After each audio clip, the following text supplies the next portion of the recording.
Hi there traders, this is Steve Miley for FX Explained, and now we're going to enter again the Forex zone. We're going to take a look at the major currency pairs in here: Euro, Pound, Canadian, Australian and New Zealand dollars, and the yen all against the US dollar. So I'm going to start off here with the EUR-USD, euro versus dollar. And despite this little rebound that we've had in here over the last 12 to 24 hours, the market still got a very negative tone from this whole slide lower that we saw in here for the first part of November. And just recently to prod below 109.89 on Thursday down to 109.88, sending an intermediate term negative signal, shifting the bullish theme to more neutral.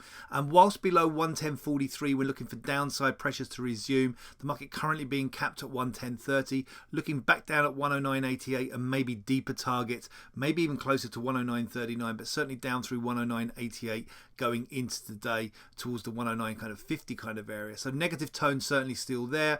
For the pound, the opposite, actually a more positive tone, a little pop higher yesterday afternoon. I'm not quite sure where that came from on the macro side, but nevertheless technically you broke out above a little few levels in here. Has previously rejected this move lower that we saw that just prodded through this key 127.87 level last week. The rebound early this week and again yesterday, leaving risk higher for 128.98 and 129.17 into today. Only through 128.15, 127.99 will we see a more negative tone. So upside bias in here for the pound. And let's take a look at the Canadian dollar in here. So the Canadian dollar, we've had US dollar Canadian dollar selling off overnight, but holding above this 132.11, 132.07 area, and also the uptrend line that comes from late October. Whilst above this 132.11.07 support level, we're looking for a rebound. We're already getting that rebound from the trend line now, and looking for 132.52, 132.70.71 upside targets into today.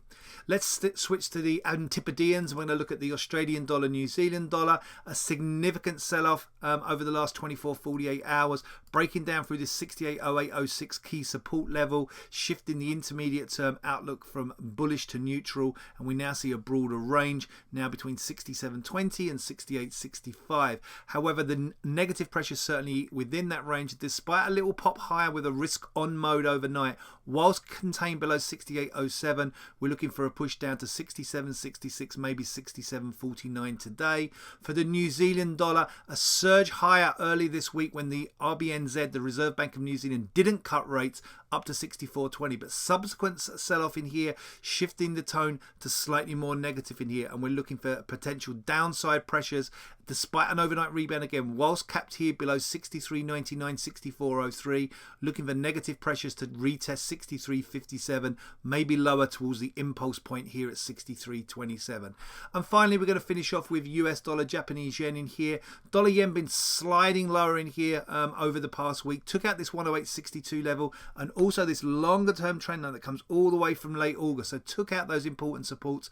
We've had a rebound with the risk on move that we've seen in here overnight Thursday into Friday, but whilst capped at 108.70, we're looking for negative pressures to come back through and a retest down at 108.22 and maybe towards this critical 107.87 level. Again, this has been Steve Miley in the Forex Zone for FX Explained. Please do follow us on our YouTube channel. I'll be back with you soon. Until then, have a great trading day.